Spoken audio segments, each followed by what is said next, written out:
ፋንታሁን አስቻለው እባላለሁ። የአንጾኪያ ገምዛ ወረዳ ግብርና ጽሕፈት ቤት ኃላፊ ነኝ። ያው እንደዚህ ከበስተኋላ የምታዩት ማለት ነው የያማሃ ሞተር ሳይክል ድጋፍ ተደርጎልናል።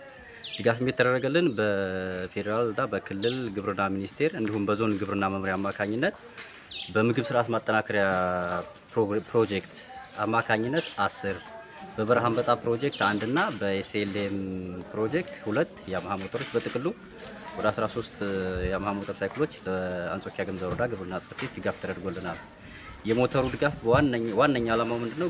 ዘመናዊ ግብርናን ለማፋጠርና የምርትና ምርታማነትን እድገት ለማምጣት ያው በወቅቱ በፍጥነትና በቅልጥፍና ባለሙያ ክትትል ለማድረግ ያው ሰፊ ጠቀሜታ እንዳላቸው እና ጉልህ አስተዋጽኦ ያላቸው ድጋፍ መሆኑን ለመግለጽ ያክል ነው።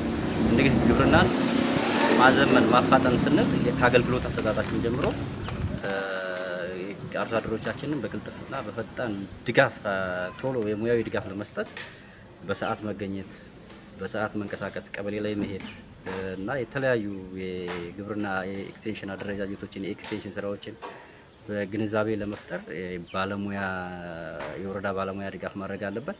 ይህን ለማድረግ ደግሞ በፕሮግራሙ የታቀፉ ሴክተር መስሪያ ቤቶች በተለይ አጠቃላይ ከምግብ ስርዓት ማጠናከሪያ ፕሮግራም ጋር በተያያዘ የሚሰሩ ስራዎችን ሰፋፊ የመስኖ ስራዎችን የምግብ ስርዓት ተግባራቶችን ለማከናወን የሚያግዝ ድጋፍ ስለሆነ ድጋፉን እንግዲህ በዛሬው ቀን ወረዳችን ደርሷል ማለት ነው። ይህንን ተረክበን ቀጣይ ወደ ስራ እናስገባለን ማለት ነው። እናመሰግናለን።